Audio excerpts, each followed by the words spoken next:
آج ہم جب ربیع الاول کا مہینہ آتا ہے تو ربیع الاول کے مہینے میں جلسے ہوتے ہیں، جلوس ہوتے ہیں، پھر آپ نے دیکھا ہوگا جشن بھی ہوتے ہیں کہ نہیں؟ بڑے بڑے جشن ہوتے ہیں، سارا سال نماز نہیں پڑھتا، سارا سال قرآن نہیں پڑھتا، سارا سال مسجد کے قریب نہیں جاتا، سارا سال پیغمبر کی سنتوں کو ذبح کرتا ہے، سارا سال آمنہ کے لال سے دشمنی کرتا ہے، لیکن جب ربیع الاول کا چاند نظر آتا ہے تو پھر یہ مسلمان بن جاتا ہے، اور پھر ایسا نام والا مسلمان بنتا ہے، پھر یہ جشن مناتا ہے، پھر جشن ایسا مناتا ہے، اس میں 4 بڑے گناہ کرتا ہے۔ وہ 4 بڑے کون سے گناہ کرتا ہے؟ پہلا گناہ یہ کرتا ہے، ایسی نعت ہوتی ہے جس کے ساتھ موسیقی ہوتی ہے یا نہیں؟ علماء بیٹھے تائید کریں گے، ہوتی ہے کہ نہیں؟ آپ نے بھی سنا ہوگا، ایسی نعت جس کے ساتھ موسیقی ہوتی ہے۔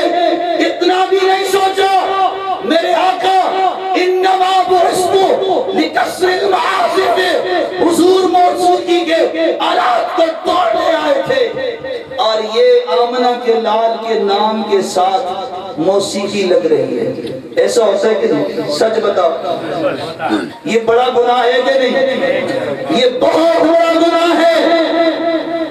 کیا حضور موسیقی کی آلات کو مٹانے آئے تھے کہ نہیں آئے تھے؟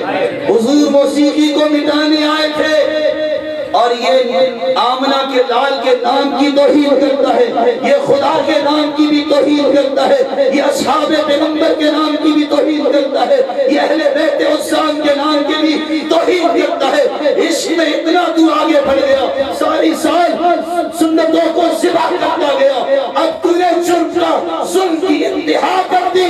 ایسا موقع آیا، پھر اس سے یہ آگے بڑھا، اس سے یہ آگے بڑھا۔ اس نے کیا کیا؟ اس نے بیت اللہ کی شبیہ بنائی، اس نے مسجد نبوی کے ماڈل بنائے، اور ماڈل بنا کر بیت اللہ کی شبیہ بنا کر پھر اس کا طواف بھی کیا، وہ بیت المسجد نبوی کا ماڈل بنا کر، روزہ اطہر کا ماڈل بنا کر وہاں کھڑا ہو کر اب حاجتیں مانگنا شروع کر۔ کیا یہ ہوا کہ نہ ہوا؟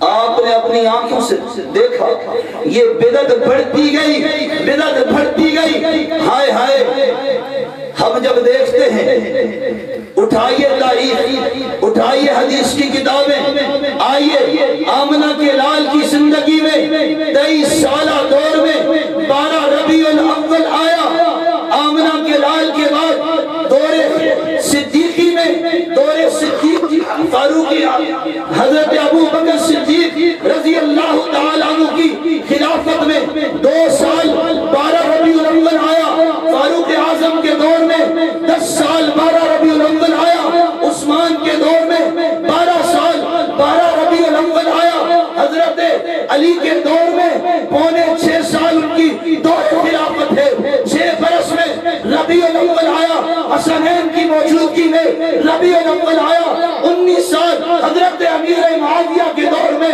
12 ربیع الاول آیا۔ ہاں مجھے یہ تو بتا، کیا حضور کے دور میں اللہ نے ربیع الاول کے مہینے کو اٹھا لیا تھا؟ صدیق کے دور میں اللہ نے ربیع الاول کے مہینے کو اٹھا لیا تھا، فاروق اعظم کے دور میں اللہ نے ربیع الاول کو اٹھا لیا تھا، عثمان کے دور میں اللہ نے ربیع الاول کو اٹھا لیا تھا، علی کے دور میں اللہ نے اٹھا لیا تھا، امیر معاویہ کے دور میں اللہ نے اٹھا لیا تھا۔ نانا میرے دوست نہیں اٹھایا تھا، اٹھا خلفائے راشدین کا 30 سالہ دور تھا، اصحاب پیغمبر کا 100 سالہ دور تھا، قرون ثلاثہ کا، یہ قرون اولیٰ کے لوگوں کو دے 600 سال تک اسلامی سلطنت کو تو دے، لیکن پھر ہوا کیا؟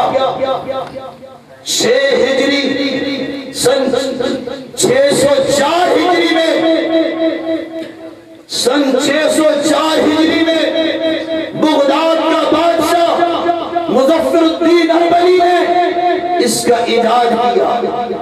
یہ بدعت پھر وہاں سے ایجاد